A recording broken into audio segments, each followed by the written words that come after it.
আসসালামু আলাইকুম রহমতুল্লাহ। আজকে আপনাদের দেখাবো অতিরিক্ত বৃষ্টিতে বেগুন গাছের গোড়ায় মাটি সরে গেলে কিভাবে গাছকে বাঁচানো যায়, কিভাবে গোড়ায় মাটি দিয়ে আবার শক্ত করা যায়, আর কিভাবে ঘরের পরিত্যক্ত পলিথিন ব্যবহার করে বৃষ্টির কাদা থেকে গাছকে রক্ষা করা যায়। চলুন তাহলে শুরু করি আজকের ভিডিও। দেখুন, অতিরিক্ত বৃষ্টির কারণে বেগুন গাছের গোড়ায় মাটি সরে গেছে। এতে কি হয় জানেন?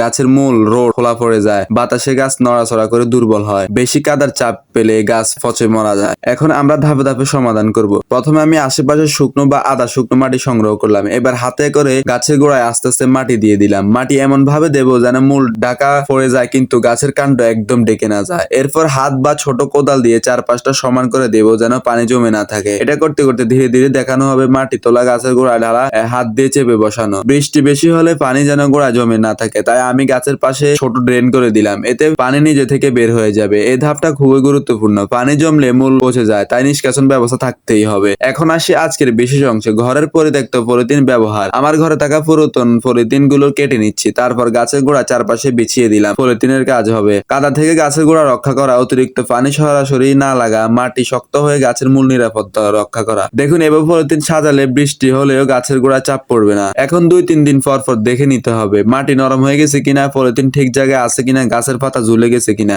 যদি দেখেন গাছের পাতা কিছুটা ঝুলে পড়েছে, তাহলে হালকা ছায়া দেওয়া যেতে পারে। প্রয়োজনে সামান্য জৈব সার মিশিয়ে দিতে পারেন, এতে গাছ আবার শক্ত হয়ে উঠবে। তো বন্ধুরা, আজকে দেখলেন কিভাবে আমি অতিরিক্ত বৃষ্টিতে ক্ষতিগ্রস্ত বেগুন গাছের গোড়ায় মাটি দিয়ে নতুন করে সাজালাম, ড্রেন করলাম, আর ঘরে পুরনো পলিথিন ব্যবহার করে গাছকে রক্ষা করলাম। এই পদ্ধতিতে গাছ বেঁচে থাকবে, ফলনও ভালো আসবে ইনশাল্লাহ। যদি ভিডিওটি ভালো লাগে লাইক কমেন্ট শেয়ার করবেন, ফলো দিতে ভুলবেন না। দেখা হবে পরে কোনো নতুন ভিডিওতে নতুন কোনো চাষের অভিজ্ঞতা নিয়ে। ততক্ষণ পর্যন্ত সবাই ভালো থাকবেন। আল্লাহ হাফেজ। আসসালামু আলাইকুম রহমতুল্লাহ।